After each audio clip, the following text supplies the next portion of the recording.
Bonjour à tous. Dans cette vidéo, j'avais envie, ça fait un petit moment en fait que je vais faire une vidéo sur les relations toxiques et le narcissisme.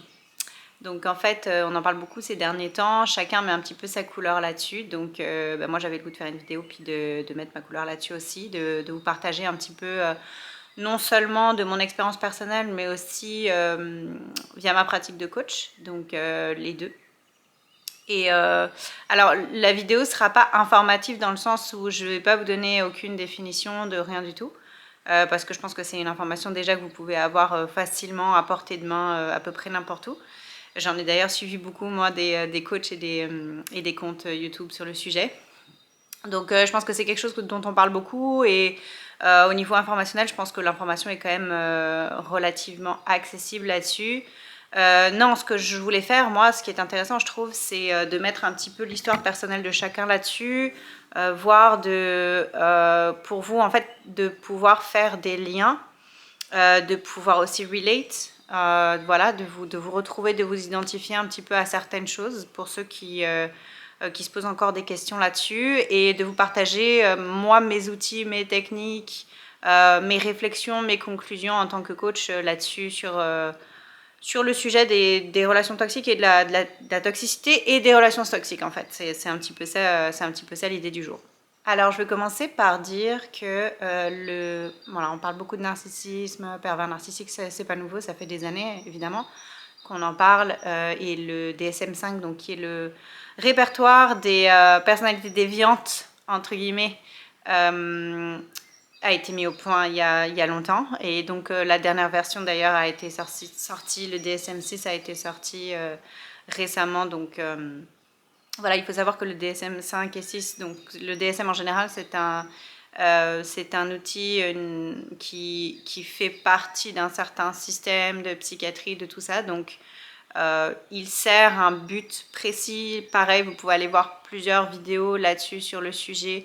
Alors moi j'aime beaucoup Richard Grannon qui est du UK et qui fait des vidéos fantastiques sur le narcissisme, qui est très très bien expliqué, non seulement très bien expliqué, mais qui cut de bullshit comme on peut dire, donc qui va vraiment droit au but sur certaines choses et qui met en emphase surtout la prise de responsabilité personnelle dans son propre processus de développement personnel par rapport à ça, par rapport aux relations toxiques. Donc je trouve que c'est un compte qui est, en tout cas, c'est une personne que moi j'aime beaucoup. Donc vous pouvez aller voir là-dessus et il explique bien, en tout cas le DSM, d'où ça vient, pourquoi il a été construit et pourquoi en fait la définition elle est complètement obsolète et voilà. Mais au-delà d'être obsolète, en fait, les définitions des choses, c'est bien. Moi, si vous me connaissez un petit peu et si vous connaissez mon approche, j'ai un petit peu du mal avec les catégorisations, bien que ça soit utile. Encore une fois, je jette pas le bébé avec l'eau du bain du tout, du tout. C'est-à-dire que je trouve que les catégorisations sont très utiles quand on vient à vouloir comprendre quelque chose, expliquer quelque chose et surtout poser un mot. En général, c'est ça, quand on vit quelque chose, il faut qu'on pose un sens, il faut qu'on pose des mots. Donc ça permet de le matérialiser, de se sentir moins seul, de partager voilà, une expérience que finalement tous les êtres humains ou à peu près vivent au moins une fois dans leur vie. Donc voilà, je ne suis pas du tout contre les catégorisations, bien au contraire, mais c'est à prendre avec des pincettes, c'est-à-dire que la première étape, si c'est de catégoriser, alors il faut que la seconde, ça soit de vraiment adapter à son propre contexte, à son propre processus. Et en fait, l'idée, c'est pas d'aller catégoriser des gens, parce que déjà, ça n'existe pas, ça n'existe plus. Ou en tout cas, si certaines personnes sont extrêmement toxiques et ont de manière consistante pardon, un même schéma comportemental sur la durée, oui, évidemment, on peut dire que c'est collé à leur personnalité et puis qu'ils changeront jamais, et ça c'est sûr et certain. Ce qu'il faut faire attention, c'est que qu'est-ce qu'on utilise pour notre processus de guérison. C'est-à-dire, je pense que c'est Richard Grannon d'ailleurs qui le disait, mais what's healing someone can kill someone else. En fait, dans le sens où ça dit que ce qui peut guérir quelqu'un, un outil qui peut guérir quelqu'un, peut être potentiellement dangereux et dévastateur pour quelqu'un d'autre. Alors là aussi, c'est pareil. Dans le monde maintenant du développement personnel et du coaching, c'est pareil, on fait tout, des recettes de tout. Il n'y a pas de recette, il n'y en a pas de recette. Si ça t'aide de guérir en te disant que ton ex narcissique est une horrible personne, qui est probablement vrai au niveau comportemental, ben fais-le. Si ça t'aide d'avoir de la compassion, si ça t'aide pour guérir, d'avoir de la compassion pour ton ex narcissique et de dire que oui, il a vécu des trucs ou quoi que ce soit, il n'y a aucun problème. Vous prenez ce qui est bon pour vous pour guérir. Revenez à votre souveraineté. Revenez dans votre pouvoir personnel. Choisissez les outils qui vous aident à guérir. Mais un outil, c'est la raison pour laquelle un outil ne peut pas être de facto quelque chose qui sert à tout le monde. C'est pas vrai. Un outil, ça peut pas être une recette en aucun cas. Aucun des outils, en fait, peut être une recette. Donc c'est à vous vraiment d'adapter un outil en fonction de ce qui vous aide. Et donc pareil, quand vous allez en thérapie ou en coaching, en fait le rôle du coach, c'est de vous accompagner, de vous guider pour poser le doigt ensemble sur ce qui vous aide le mieux à guérir finalement. C'est ça le rôle du coach. C'est pas de dire utilise ça, utilise ci, non, c'est de tester ensemble. Ah ok, là ça répond et finalement je vois que en fait moi ça m'aide beaucoup à guérir par rapport à ça. Voilà, donc ça c'était un petit peu mon petit laïus sur pourquoi c'est important de faire attention et aux catégorisations et aux... Voilà, donc moi ce que je veux vous amener à comprendre, c'est que une réalité humaine, c'est extrêmement complexe. Très très très très très complexe. Il y a plein de paramètres qui rentrent en ligne de compte. Et je ne vais pas aller trop loin sur ce sujet dans cette vidéo parce que ce n'est pas le sujet, je ferai autre chose là-dessus. Donc voilà, l'idée c'est vraiment de dire, prenez dans cette vidéo par exemple comme dans Pour tout, prenez ce qui vous parle, prenez ce qui résonne. Si ça vous fait avancer sur certaines choses, ben tant mieux. Alors, donc la première partie de cette vidéo, ce sera mon expérience personnelle des relations toxiques. Évidemment, le narcissisme, c'est quelque chose que je connaissais depuis longtemps. Encore une fois, intellectuellement, on peut comprendre beaucoup de choses. Et tant qu'on ne le vit pas dans notre corps, et encore que bien que moi je l'avais vécu, mais tant qu'on ne pose pas un mot et qu'on ne devient pas maître de notre démarche et qu'on ne fait pas toutes les actions pour justement pallier à ces relations-là toxiques, il ne se passe rien en fait. Il se passe rien. C'est pour ça que, encore une fois, l'exemple que je vais donner, il prouve que comprendre les choses intellectuellement, ça ne veut pas dire les mettre en marche et ça ne veut pas dire qu'on comprend au niveau corporel, donc au niveau de nos corps subtils, pas juste au niveau du corps cognitif. Donc, alors mon histoire personnelle, je viens d'une... alors je vais essayer de ne pas trop utiliser le terme narcissique parce que comme je vous ai expliqué, justement le DSM est un peu obsolète et servait certains objectifs. Donc je vais parler plutôt de toxicité parce que en fait dans le narcissisme il y a des traits. Il y a des traits spécifiques. D'ailleurs, il y a beaucoup de types de narcissiques. Donc, déjà, de là, on part comme ça. Donc, c'est pour ça que je préfère utiliser toxique. Qu'est-ce que je veux dire par toxique? C'est quand le résultat d'un comportement de quelqu'un est consistant donc, sur la durée et porte préjudice à quelque chose ou à quelqu'un. Voilà. La toxicité, c'est ça. C'est au résultat des courses. Parce qu'au final, au niveau... Alors, les personnes toxiques, en général, sont toutes des personnes qui ont vécu quelque chose, qui ont un bagage, en tout cas. On n'est pas toxique comme ça. Il y a forcément quelque chose qui a été transporté, voilà, au niveau des corps subtils, que ce soit au niveau des parents immédiats ou plus en arrière.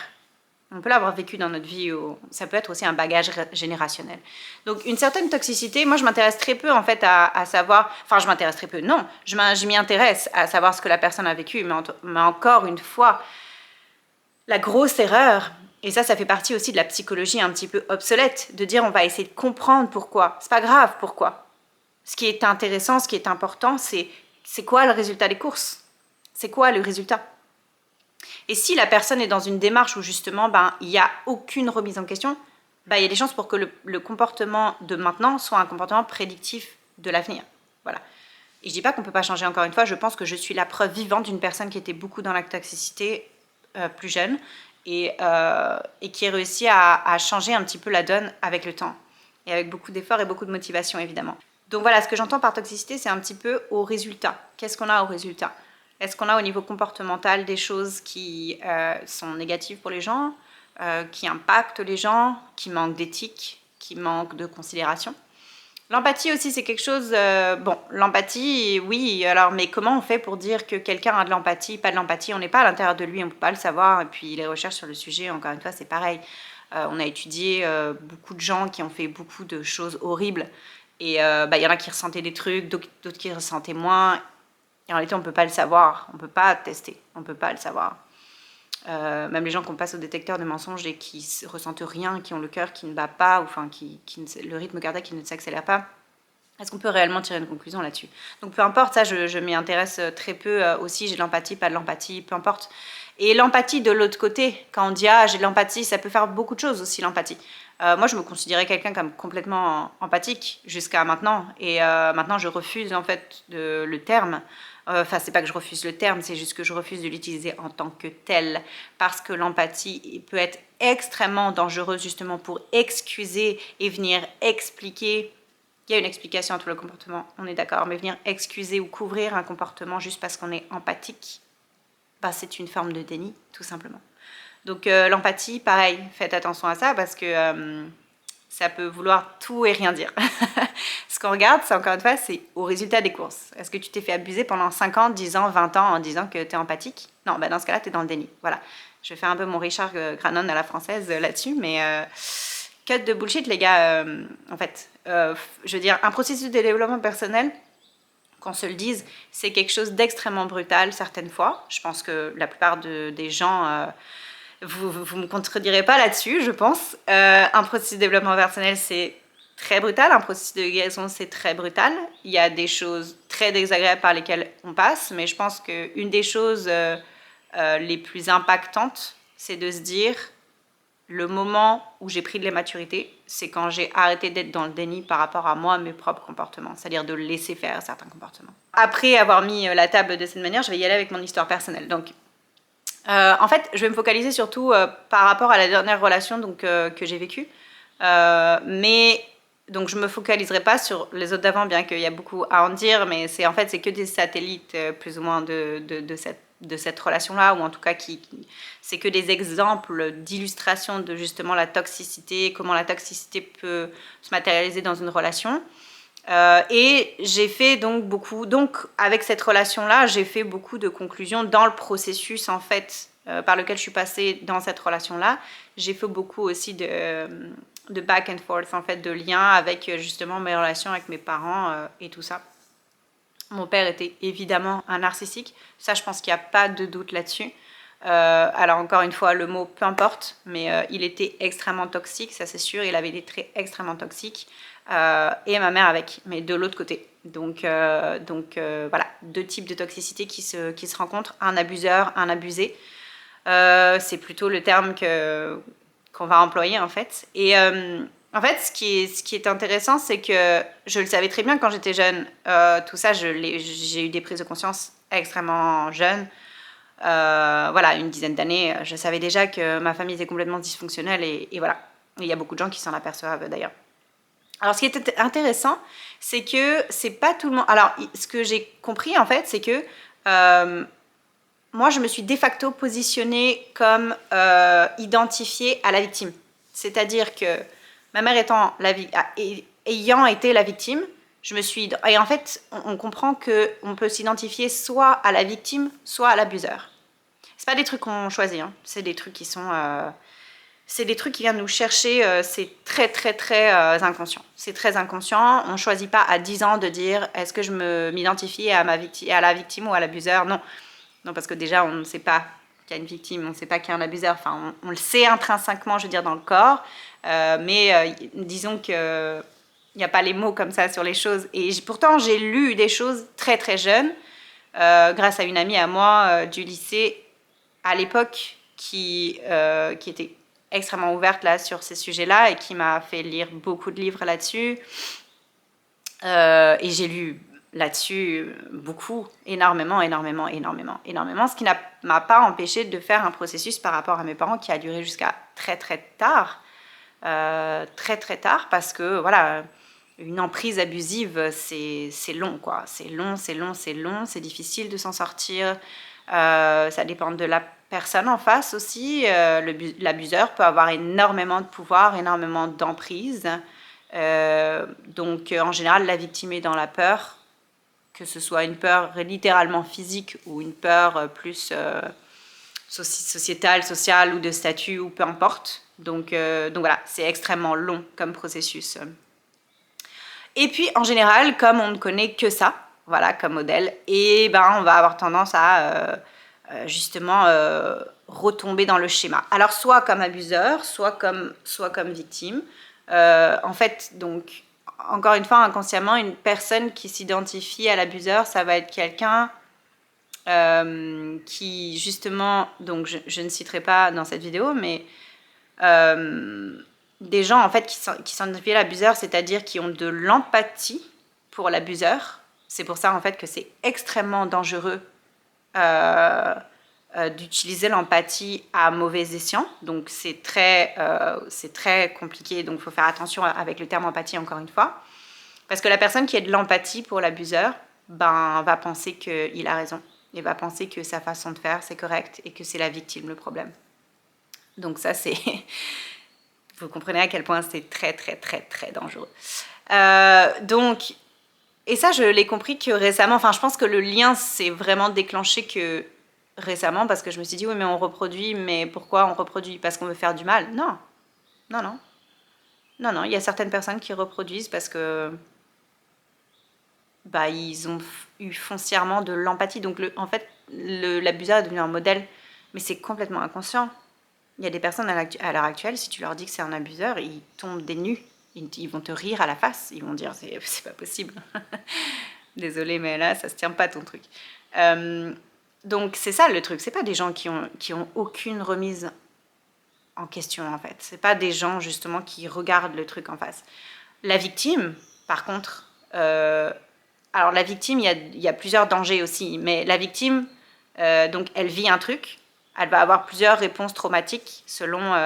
là-dessus, vous lisez aussi Gabor Maté sur le trauma. Très, très, très, très, très intéressant. J'adore cet auteur. Et il y a plein d'autres personnes d'ailleurs qui ont travaillé sur les traumas. Mais les réponses traumatiques peuvent être diverses. Hein. Dissociation, le freezing, voilà, il y a plein... Vous connaissez, il y a les 4 F. Bon, évidemment, je ne vais pas vous les détailler ici. Si ça vous intéresse, allez voir plus en détail, mais vous les connaissez sûrement. Donc, il y a plusieurs réponses traumatiques, mais en gros... Côté victime, en fait, on vit quelque chose et on ne comprend pas, en fait. On est dans l'incompréhension totale, on ne comprend pas pourquoi ça nous arrive. Et en fait, à partir de là, s'amorce un processus où est-ce que, en général, toute une étape, ça va être de ne plus rester dans cet état de victime et de passer en contrôle. Parce que foncièrement, c'est ça. La victime, elle n'a pas le contrôle. C'est l'abuseur qui a le contrôle. Je pense que ça rassure certaines personnes aussi d'être dans une position d'abuseur parce qu'ils sont en contrôle, sont en contrôle des choses. Et la victime, au contraire, qui n'est pas en contrôle, en fait, le danger de la position de victime, c'est justement d'y rester dans la position de victime. De dire, je suis une victime, genre tout le temps, de tout. Oui, c'est une réalité d'être une victime. Absolument.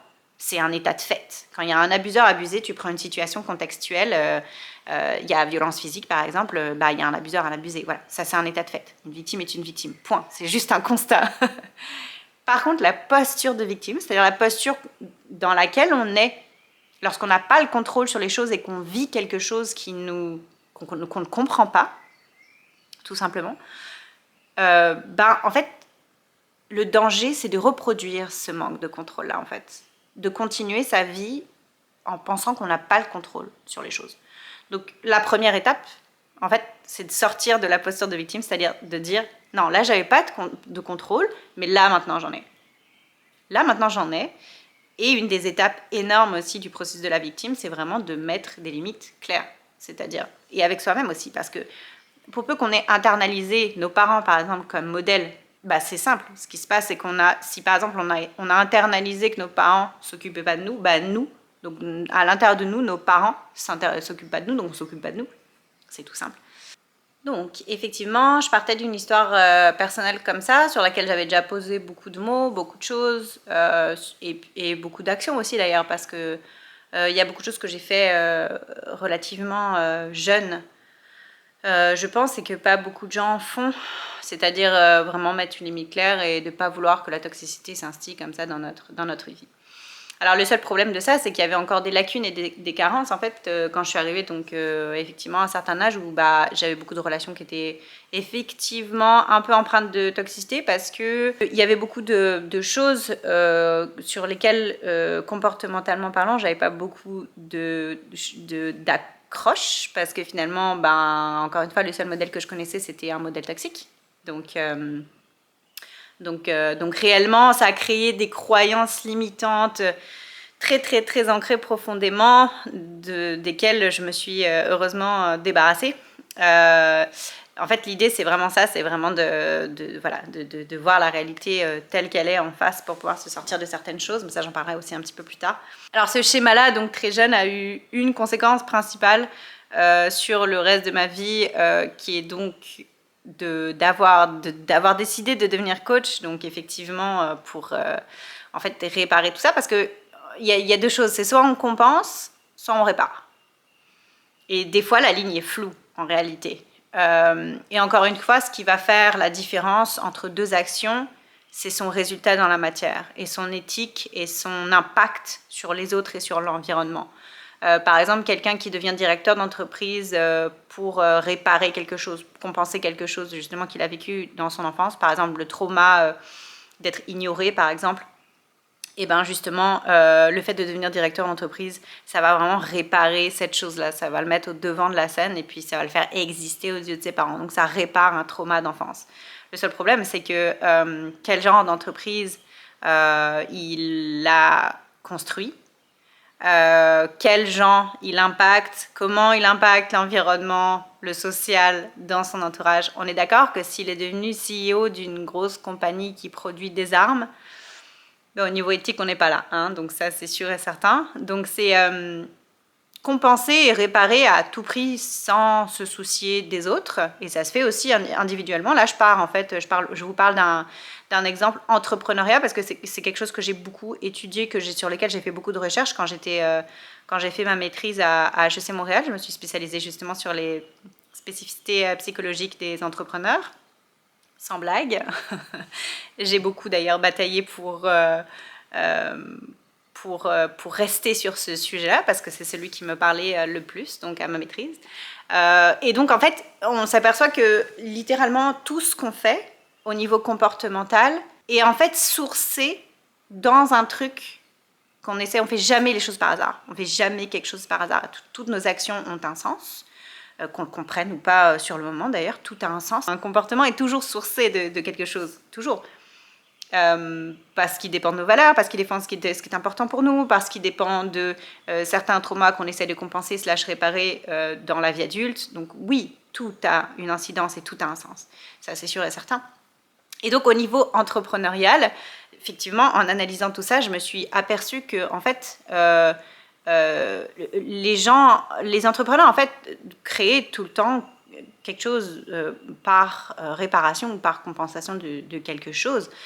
Et la différence, en fait, moi ce que j'ai analysé, c'est la différence entre les entrepreneurs classiques et les entrepreneurs en développement durable. Bon, ça c'est une grosse catégorisation comme ça. Je veux dire, j'aurais pu aller évidemment beaucoup plus loin, mais en 2 ans j'ai fait ce que j'ai pu, et en fait j'ai tracé une ligne assez rapidement en fait entre les différents entrepreneurs, ou en tout cas les différents types de domaines plutôt, bien qu'il y ait énormément de greenwashing dans le développement durable, évidemment ça c'est sûr et certain, et encore une fois ça on y reviendra, c'est comment est-ce qu'on manipule un comportement, comment est-ce qu'on utilise en tant qu'individu un comportement qui est socialement valorisé pour arriver à nos fins. Donc en fait littéralement c'est ça. En fait, en réalité, donc entre ces deux catégories d'entrepreneurs, il y avait une grosse différence, c'était que quel impact j'ai sur les autres autour de moi. Pas juste réparer quelque chose pour réparer quelque chose. Parce que être entrepreneur, c'est ça, c'est entrepreneur comme d'autres choses, hein, voilà. C'est juste qu'il y a une dimension dans l'entrepreneuriat qui est reliée à certaines choses, à un certain mindset aussi. Donc c'est pour ça que moi je l'ai analysé, parce que c'est ce qui m'intéressait. Mais tout ça pour dire qu'au niveau individuel, c'est exactement la même chose. Je peux essayer de réparer un trauma inconsciemment, encore une fois, c'est des choses inconscientes. Je peux essayer de réparer un trauma dont j'ai souffert dans mon enfance, Mais c'est quoi la différence, en fait, l'impact que j'ai sur l'individu? C'est quoi, en fait, l'impact que j'ai sur l'individu en face de moi? Si je suis en relation avec quelqu'un et qu'en essayant de réparer un trauma, je fais du mal à la personne en face de moi, tout ce qui m'intéresse, moi, c'est le résultat. Je ne veux pas savoir si c'est narcissique, pas narcissique, si t'es X, Y, A, B, C, D, ce que tu as vécu, on s'en fout. Désolée, mais c'est vrai, on s'en fout. Si tu as une incidence négative, consistante, sur le long terme, et qui va parfois jusqu'à des niveaux très, très, très compliqués, tout ce qui m'intéresse, c'est ça. C'est-à-dire de dire que cette personne est complètement déconnectée de l'impact qu'il a sur les autres. Donc de deux choses l'une, on répare tous quelque chose, on compense tous quelque chose, mais il faut le faire d'une manière, en tout cas d'une manière qui est le plus impactant positivement sur les gens autour de nous. Et là, on répare vraiment quelque chose. Une coach que j'adore aussi, une américaine, qui s'appelle Teal Swan. Allez la voir si vous avez l'occasion, elle est absolument géniale. Pareil, hein, elle cut la bullshit là, elle n'a pas le temps de niaiser, comme on dit au Québec. Elle dit, pour réellement guérir, il faut vivre l'inverse de ce qu'on a vécu dans la situation initiale. C'est vrai. Et c'est pour ça qu'on essaye de réparer, et c'est pour ça qu'on essaye de compenser. Parce qu'on veut essayer d'avoir un résultat qui est différent. Alors, là où le bas blesse, c'est que quand, par exemple, on est individuellement, qu'on cherche des relations qui sont tout le temps les mêmes, et le résultat est tout le temps le même, à un moment donné, il faut comprendre qu'il y a quelque chose qui ne va pas dans notre stratégie, en fait. C'est bien beau de vouloir compenser. Il n'y a pas de problème. On compense tous. On a tous une raison de faire ce qu'on fait au jour le jour. Le seul problème, c'est que quand on va se mettre nous-mêmes en danger, quand on va se desservir dans une relation, et d'ailleurs aussi dans une relation avec nous-mêmes, c'est-à-dire que d'utiliser des croyances limitantes ou de rester sur des croyances limitantes au jour le jour, ça nous dessert. Ça nous empêche d'aller jusqu'à un plein potentiel qui est là pour nous, qui est fait pour nous, qui nous attend. Donc, littéralement la relation avec soi-même, mais la relation avec d'autres individus aussi. C'est-à-dire que les gens qui vont tout le temps... Alors moi, c'était mon cas, par exemple, d'aller vers les gens que je pouvais réparer. C'était important pour moi de penser que j'allais avoir un impact de donner des outils à des gens en fait, qui ne peuvent pas changer, qui ne voulaient pas être sauvés, qui ne voulaient pas être réparés, qui voulaient continuer dans leur petit truc de compensation, d'abus, de manipulation, de peu importe. Ça, c'est leur truc. Voilà. Une grosse partie, en fait, de mon process, ça a été de dire non, tu ne peux pas sauver tout le monde. Tu ne vas pas sauver tout le monde. Donc, en fait, tant qu'à faire, si tu veux optimiser toi, ta santé mentale et toi, ta vie, l'idée, c'est justement de savoir trier, évaluer le niveau de toxicité en fait de ce que tu as en face de toi, peu importe, ça peut être un individu, mais ça peut être un environnement de travail, ça peut être une certaine communauté, un certain groupe, un certain pays, un certain endroit, peu importe. Évaluer le niveau de toxicité qu'on a en face de soi, c'est super important. Finalement, bottom line, en fait, si on doit tirer une conclusion, c'est celle-ci. Moi, en tout cas, c'est la conclusion que je me suis faite. Et en plus de dire oui, mais comment on évalue? C'est simple, on évalue pas qu'avec notre mental. Parce que le mental, il va bypasser certains trucs. Ouais, mais la personne m'a dit en face de moi que non, il avait jamais trompé ses ex, non, qu'il avait jamais menti, que tout ça. Ouais, ok, il va te dire un truc comme ça. Mentalement, tu prends l'information, tu prends le verbe, tu prends le mot, tu le comprends.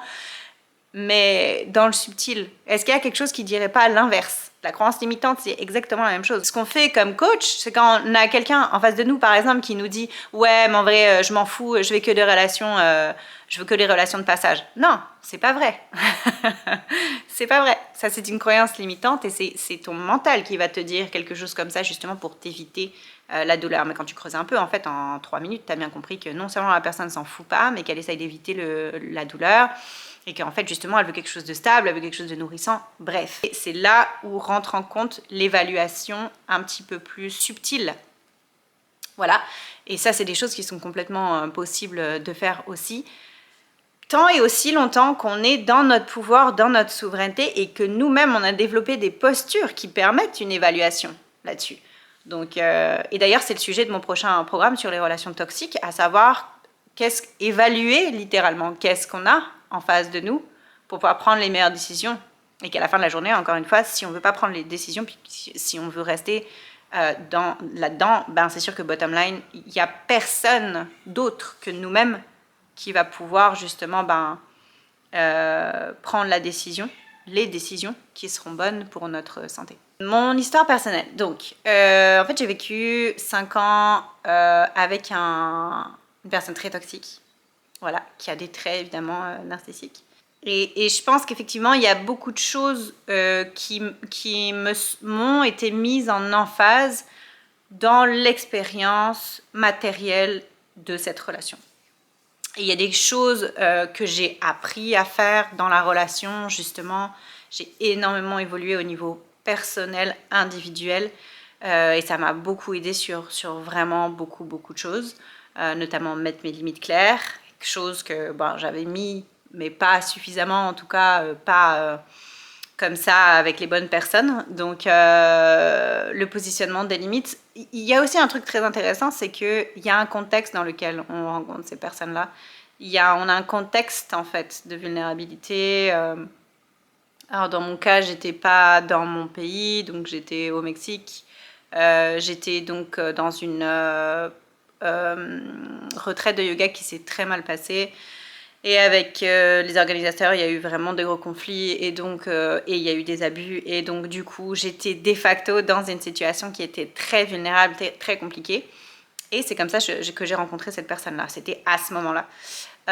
Et en plus du fait que, effectivement, au niveau personnel, donc j'étais à Montréal, j'avais besoin d'un gros changement. Je travaillais dans l'immobilier. Il me fallait absolument un électrochoc parce que j'en pouvais plus de mon mode de vie. Je travaillais tout le temps. C'était des environnements très toxiques également. Donc il fallait que je sorte de ça, il me fallait un électrochoc. Et le fait d'être dans un autre pays et de rencontrer quelqu'un de complètement... je m'en cache pas que dans la vie normale, on n'aurait jamais été ensemble. Voilà, c'est avec des circonstances, toutes choses étant égales par ailleurs, on n'aurait jamais développé une relation. Mais voilà. Donc comment la relation s'est matérialisée dans mon quotidien, effectivement. Donc ça partait réellement d'un contexte, comme je vous le disais. Un contexte où j'en étais dans une position un peu vulnérable et où ce qui pour moi était important dans la valeur par exemple de liberté, j'avais envie de me délocaliser complètement, de voyager, donc de faire beaucoup de choses que en fait j'avais décrété moi que je ne pouvais pas faire toute seule, en tout cas où ça aurait été beaucoup plus compliqué, beaucoup plus long, etc. Intrinsèquement et inconsciemment, je savais ce que je dégageais énergétiquement quand j'ai rencontré cette personne-là. Et c'est effectivement ce qui s'est passé dans cette relation. C'était exactement ce que j'avais anticipé à la fin de la journée. Sauf que ce que je ne savais pas, évidemment, c'était que cette personne-là était toxique. Et que donc je suis passée par tout un tas de comportements toxiques de la part de cette personne voilà, je vais vous en faire un petit résumé, mais voilà, juste pour que vous puissiez justement trouver un lien, vous relier et il y a beaucoup d'autres vidéos d'ailleurs sur les comportements toxiques, encore une fois, que vous pouvez aller voir sur YouTube. Donc vous connaissez tous la métaphore avec la grenouille dans la bouilloire qui en fait au début elle est dans l'eau et l'eau est à température ambiante et puis graduellement l'eau prend en degrés, augmente dans la température et en fait la grenouille ne peut plus s'échapper à un certain point parce que l'eau est devenue trop chaude, donc elle est condamnée. Et en gros, c'est un petit peu ça, les relations abusives, c'est que on va tolérer certains petits comportements au début, et puis de plus en plus, et puis de plus en plus, et puis de plus en plus, et jusqu'à un certain point, en fait, où la gradation en termes d'abus et de toxicité est tellement grosse que finalement, on est pris au piège parce qu'on a investi dans cette relation, parce qu'on a des enfants avec cette personne, parce qu'on a une maison avec cette personne, parce qu'on a déménagé à l'autre bout du monde. Alors moi, dans le sens, moi, dans cette relation-là, en fait, en réalité, j'ai toujours quand même gardé mon garde-fou dans un certain sens. Donc, il y a certaines choses, en fait, que j'ai fait naturellement, parce que comme je pifrais qu'il y avait quelque chose qui allait pas ou qui sonnait pas juste, il y a un moment où, en fait, il y a des choses où je n'ai pas investi, je n'ai pas été all-in. Voilà, il y avait des choses que je savais très bien. Et pourtant, malgré les abus dans de nombreux domaines, il y a certaines choses justement que on n'est pas né de la dernière pluie. Quand on grandit dans une famille avec des narcissiques, on sait c'est quoi un narcissique et la toxicité. À un moment donné, quand on fait un processus de vie où on met ses étapes, ses limites, étape par étape, justement, en fait, il y a un moment donné où on fait un processus là-dessus.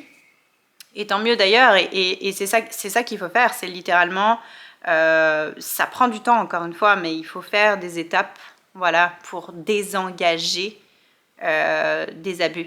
Alors donc, en notant qu'on engage par palier dans une relation, et d'ailleurs une relation avec une personne toxique et narcissique en général, ça va beaucoup trop vite, beaucoup trop vite.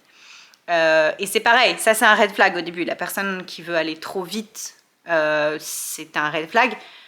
Parce que c'est je me disais moi, mais comment c'est mathématiquement possible que cette personne-là me connaisse en quelques jours, en quelques semaines, et décide qu'il veut faire sa vie avec moi? C'est impossible. C'est impossible, c'est littéralement impossible. Ça, c'est un gros red flag. Évidemment, ce red flag-là était là au début de ma relation. Je l'avais vu, je l'avais totalement conscientisé.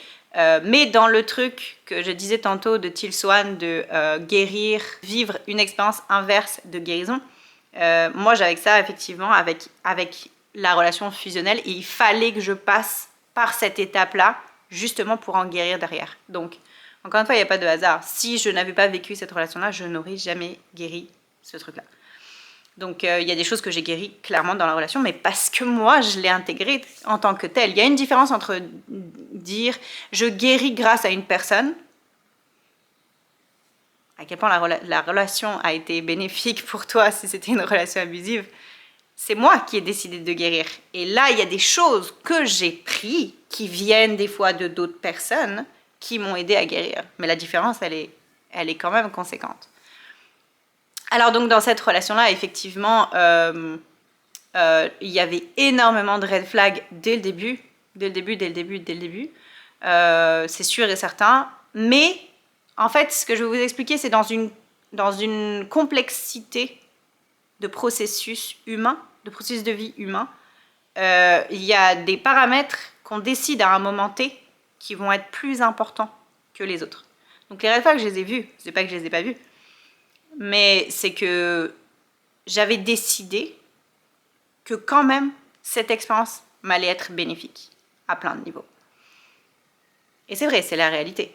J'ai vécu dans plein de pays différents, pendant la pandémie en plus. Donc là aussi, il y avait quelque chose qui était un petit peu de l'ordre du double tranchant, parce qu'il y avait le trauma qui était associé au contexte de la pandémie, et qui a fait en sorte que c'est quand même mon cerveau s'occupait plus de ça que de la relation en réalité.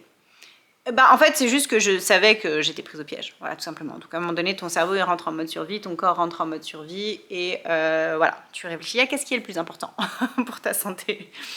Et j'ai toujours géré les choses, encore une fois, de par mon expérience de jeunesse, j'ai toujours géré les choses, des choses très compliquées, et toujours dans l'urgence et tout ça. Donc pour moi, c'était du connu. Sauf que je restais dans cette position où j'avais pas le contrôle finalement. Où il fallait que je gère des choses. Quand tu gères des choses, c'est que c'est un peu de la survie, quoi. Donc, alors, après, pour vous faire la liste, donc effectivement, de comportements toxiques, effectivement, parce que les gens disent beaucoup de choses, on dit oui, on va communiquer, la communication. Non, encore une fois, la communication, c'est un concept neutre. C'est comment on l'utilise qui est important. La communication avec une personne toxique, il n'y en a pas et ça mène nulle part. Et le gars en face va te bullshiter, ou la fille, ou peu importe. Mais la personne en face va te bullshiter si c'est une personne toxique en face de toi. Parce que la personne toxique utilise comme un moyen vers une fin tous les comportements qui sont socialement acceptés. Tous, voilà. Donc évidemment, ça va du mensonge. Donc la personne va mentir, tu vas gober le truc, tu vas pas remettre en question. La personne toxique est capable d'avoir une façade et de manipuler à des points incroyables. Pourquoi? Parce que c'est évident. Parce que la personne toxique n'a que ça comme mode de survie. Son mode de survie, c'est la manipulation. C'est de prendre quelqu'un d'autre, comme un parasite, comme le petit insecte parasite qui va spotter le mouton dans le pré d'en face qui mange, et ah, sympa, c'est un host qui m'a l'air sympathique. Bah oui.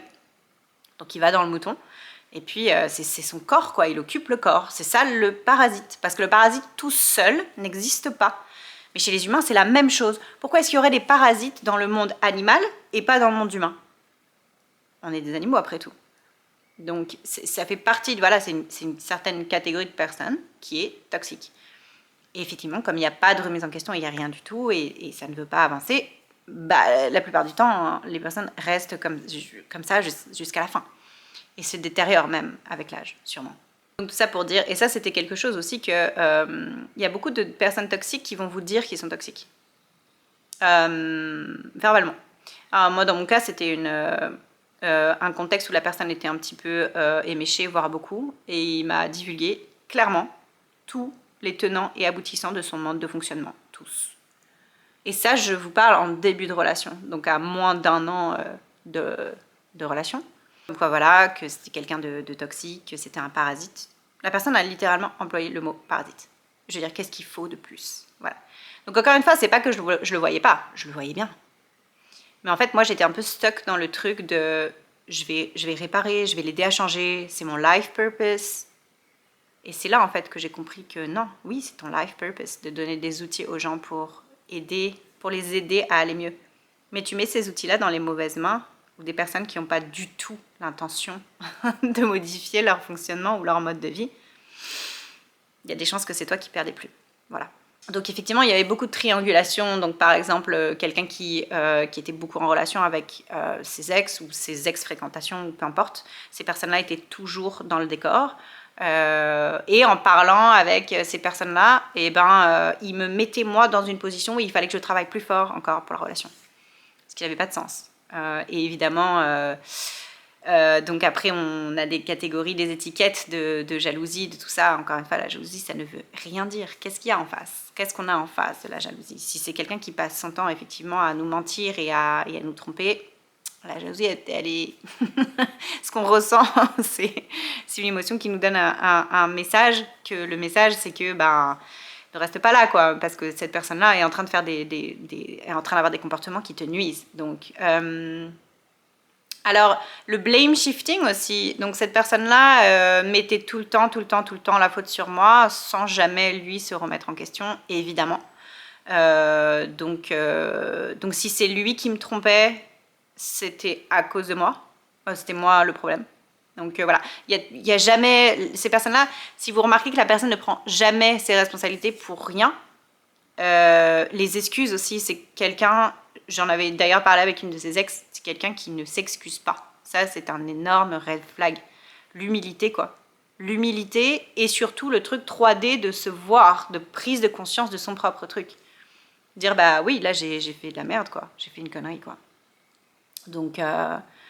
c'est deux choses, je pense, qui sont assez en dehors, évidemment, de... là, on parle des abus verbaux. Alors, les abus verbaux, c'est la dévaluation, parce que dans une, en tout cas, relation avec un narcissique, il y a plusieurs étapes, vous le savez. Donc, il y a le love bombing, donc c'est le moment où, en fait, on reçoit plein d'affection. Ensuite, il y a la phase de dévaluation qui est l'inverse. C'est un retrait, en fait. C'est un retrait pour... En fait, inconsciemment, la personne toxique crée une situation d'addiction. Donc, dans ce love bombing phase et dans cette dévaluation, en fait, on voit bien que ça crée un peu comme les effets d'une drogue. Et la personne qui le subit se retrouve dans une situation d'addiction émotionnelle et affective. Donc, c'est très compliqué. C'est de l'ordre de la torture psychologique, évidemment. Donc, quand on est dans une situation comme ça, c'est très compliqué.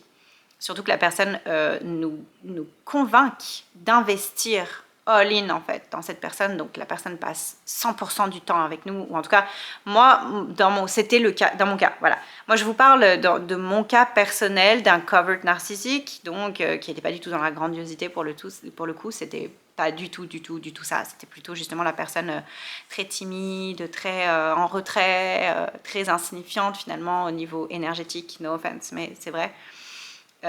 Et en fait, voilà, et tu prends un peu le truc de justement la fausse empathie, de dire ouais, je vais le réparer, je vais le faire avancer et tout ça. C'était mon cas à moi. Je vous parle que de mon cas à moi. Évidemment, je n'ai pas prétention de faire de mon cas une vérité absolue ou quoi que ce soit, c'est plutôt pour vous donner l'idée de comment, voilà, ce que j'ai vécu et les conclusions que moi j'en ai tirées.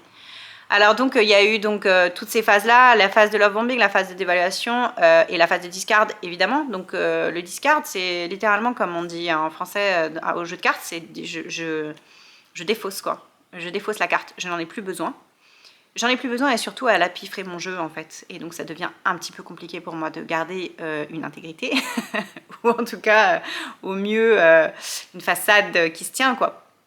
Donc effectivement c'est là que la phase de discard arrive. Et de toute façon, moi j'étais la personne à partir parce que les abus, la gradation d'abus était devenue beaucoup trop importante par rapport à ce que moi je pouvais tolérer. Donc évidemment il y a eu les abus financiers. Cette personne-là m'a demandé de l'argent quasiment le jour 1 où on s'est rencontrés. Évidemment j'ai pas relevé sur le moment parce que ouais ok je te rembourserai, pas de problème, voilà. Des choses qu'on fait comme ça. Il y a rien à regretter dans le sens, en fait, moi, j'ai aimé la personne que j'ai été dans cette relation. Et j'ai vu tellement clairement les choses que, encore une fois, il fallait que je le vive. Il fallait que je le vive. Il fallait que je voie, moi, qui j'étais dans une relation. Et le fait, justement, de ne pas avoir répondu à ces abus, ou en tout cas, d'avoir été très ferme par rapport à ces abus-là, en fait, ça m'a montré la personne que j'étais devenue avec la force que j'avais, et la résilience que j'avais réussi à construire avec le temps aussi. Donc, pareil, il fallait que je le voie, il fallait que je le vive. Et j'ai aimé voir cette personne que j'étais en relation. Et maintenant, j'ai beaucoup de confiance justement par rapport à ça, parce que je sais, moi, qui je suis en relation, quelles sont mes valeurs, quels sont mes comportements, comment je gère les conflits. Il fallait que je passe par ça. Alors donc, on va dire c'est un mal pour un bien. Ben, évidemment, c'est très douloureux, ça prend une phase de guérison, évidemment. C'est pas anodin ces relations-là, évidemment. C'est abusif, donc en dehors des abus financiers, il y a eu des abus physiques, des abus à tous les niveaux. Il y a eu des abus à tous les niveaux, émotionnels, affectifs, voilà, c'était la totale. Voilà, mais dans une gradation, et donc on se dit... je peux le gérer, bien sûr qu'on peut le gérer. Bien sûr qu'on peut gérer les abus, surtout quand on a géré quand on était plus jeune. C'est évident. C'est quelque chose qui, moi, ça me faisait pas tant peur. Jusqu'au moment où ça a commencé à me faire peur. Et là, c'est là qu'il faut partir. Malheureusement, en fait, il y a beaucoup de gens qui se retrouvent dans des situations où ils ne peuvent plus partir. J'en connais moi personnellement. Beaucoup trop, en fait. Et ça ne tient qu'à nous, en fait, de décider le moment où en fait c'est trop et on n'acceptera plus en fait les choses comme ça. Et donc en gradation, moi en parallèle dans la relation, moi je mettais mes limites en gradation. Donc lui, plus il était abusif, plus moi je mettais les limites, plus je mettais mes limites, plus il était abusif. Et donc il y a un moment donné où en fait ça ne marchait plus. Ça ne marchait plus parce que son petit stratagème ne lui rapportait pas autant qu'il voulait, évidemment. Donc voilà, triangulation, blame shifting, dévaluation, dénigrement, il y a tout chez ces gens-là. Le reactive abuse, je voulais en parler un petit peu parce que en fait, c'est une réaction qu'ont les victimes quand elles sont poussées à bout. Et en fait, la personne toxique utilise ça pour dire que, alors moi c'était mon cas, pour dire ouais mais t'es folle, t'as vu tes réactions, mais en fait c'est du reactive abuse parce que c'est-à-dire que sur des années, quand tu subis du trauma et de l'abus d'une certaine personne, à un moment donné ton système peut plus et ton système se défend quoi. Donc c'est comme un chat, qu'on va énerver un petit peu trop longtemps et il sort les griffes et il sort les crocs et c'est normal. Et le reactive abuse c'est ça. Et en fait c'est dangereux de se dire que ah ouais mais si moi j'ai fait ça, alors ça veut dire que c'est moi la personne toxique. C'est effectivement un comportement toxique. Mais quand on a en face de soi, c'est une gradation, il faut remettre les choses en contexte, c'est pareil. Quand on a en face de toi une personne extrêmement toxique et qu'on doit se défendre, on se défend.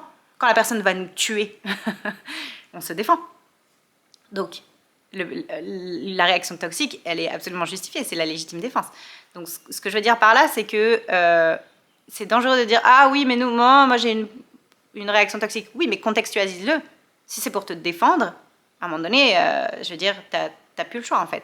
Et en fait, ce qui est pernicieux, c'est que avec ces relations-là, en fait, plus on est au contact de la toxicité, plus on finit par imprégner. Au point où des fois, on peut se surprendre et se dire attends, mais c'est pas moi ça, j'ai pas envie d'être comme ça. J'ai pas envie d'être comme ça au jour le jour. C'est une réalité. Et donc, c'est une réalité que plus on est dans des environnements, que ce soit environnement de travail, que ce soit relation de couple, peu importe, plus on est dans des environnements toxiques, plus on est à même d'absorber une certaine toxicité. Donc c'est tout. C'est comme les pesticides dans les légumes. Et ben c'est la même chose. En fait, émotionnellement, on absorbe une certaine toxicité. Après, c'est normal, on perd notre énergie, on manque de sommeil, etc. Voilà, tout ce qui s'ensuit. Donc c'est une réalité, il faut en prendre conscience. Et encore une fois, la clé, c'est de reprendre le pouvoir pour justement être capable de prendre ces décisions-là, parce que tous les outils sont à la disposition. Tous les outils. Et ce qui est drôle, c'est que moi, dans cette relation, en fait, naturellement, j'ai fait certaines choses justement que je trouvais... par exemple le exit plan, donc le plan de sortie littéralement, parce que de désengager de ce genre de relation, c'est pas facile, parce que la personne en face de soi a tout mis en œuvre pour qu'on soit piégé, quoi. Donc physiquement, quoi. Donc évidemment, c'est des choses qu'il faut planifier le plan de sortie, et c'est important de le faire. Et naturellement, je remarquais que je le faisais moi en fait. À chaque fois qu'on se voyait plus et que moi j'allais en voyage quelque part et tout, j'écrivais, puis je disais ah ok là je vais désengager comme ça, je le faisais naturellement. Et en fait, c'est par après que je me suis dit que j'ai fait le lien avec justement le exit plan, mais en fait, c'est un peu ça, quoi. C'est un peu le désengagement par palier.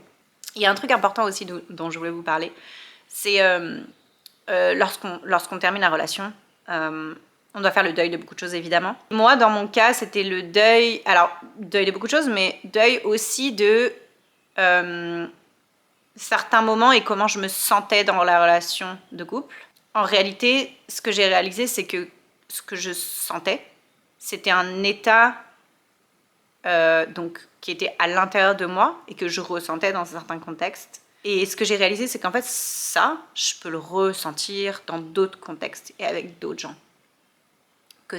En fait, on l'associe mentalement à cette personne-là parce que c'est elle qui nous a fait vivre ça. Mais en réalité, non. C'est totalement possible avec plein d'autres gens et dans plein d'autres contextes, d'ailleurs. Donc ça, c'est important de le mentionner aussi parce que t'as l'impression que tu dépends que de cette personne-là, finalement. Et en fait, le trauma bond, donc l'attachement traumatique, c'est littéralement ça. C'est de dire, cette personne-là a tout mis en œuvre pour que je sois dépendante affectivement, quoi. Donc c'est pas étonnant que quand on coupe ce genre de relation, il y a un vide, il y a un manque, il y a un deuil. Il y a un deuil à faire à la fin de ce genre de relation et c'est normal. Et ça prend du temps et il faut prendre le temps. Voilà. Il y a une certaine réalité brutale aussi à accepter après ce genre de relation-là. Il y a la réalité de ce qu'était la relation versus ce que nous, on avait dans notre esprit, c'est-à-dire l'image de cette relation pour nous, ce que représentait la relation pour nous. Parce que clairement, pour moi, la relation ne représentait pas du tout ce que la relation représentait pour lui. Évidemment, parce que de toute façon, à la base, on n'avait pas du tout le même fonctionnement. Lui ayant un fonctionnement de toxique narcissique et moi, un fonctionnement de quelqu'un qui recherchait une relation saine et stable, effectivement, et je voyais que les discussions n'allaient nulle part, jamais. Le word salad, la salade de mots, c'est quelque chose que les toxiques font beaucoup, beaucoup, beaucoup trop. C'est-à-dire qu'ils vont te faire penser qu'en fait, ils apportent l'eau à leur moulin, ils discutent, ils communiquent avec toi, ils essaient de faire avancer le schmilblick. Pas du tout, pas du tout. C'est juste des mots pour dire que oui, très bien, on a eu une discussion. En 5 ans, moi, les vraies discussions, je peux les compter sur les doigts d'une main. Donc clairement, non, ça marche pas du tout. Donc à un moment donné, en fait, quand de manière consistante, on observe que notre objectif n'est pas rempli dans la relation et que ce n'est pas la relation qu'on veut vivre, il faut être honnête avec nous-mêmes. Si ça va nulle part, ça va nulle part. Donc par rapport à nos objectifs, c'est ça qu'il faut voir aussi.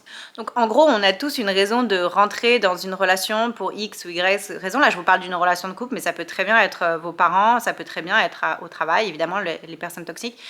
Si j'élargis le sujet, évidemment, la toxicité, c'est quelque chose qui fait partie de notre système. La toxicité est complètement valorisée. Je veux dire, quand on regarde dans l'environnement du travail, moi, je ne connais pas une seule personne qui me dit « Ah ouais, moi, j'ai un environnement de travail super stable, super sain. Tout le monde est très, très sain. On fait littéralement on se voit toutes les semaines pour mettre les choses sur la table, pour discuter de manière saine et respectueuse. » Non, j'en connais pas des environnements de travail comme ça. Désolée, mais c'est la réalité.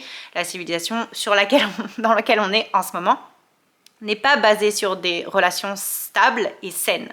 Donc la toxicité, en fait, elle est pernicieuse parce qu'elle est partout. Elle est dans l'environnement de travail, elle est dans le couple, elle est dans les amis, ça va jusqu'à notre système capitaliste est basé sur ça. Parce que quand on y pense, faire de l'argent pour faire de l'argent, bah, c'est une fin en soi. Et bon, peu importe en fait qui on va...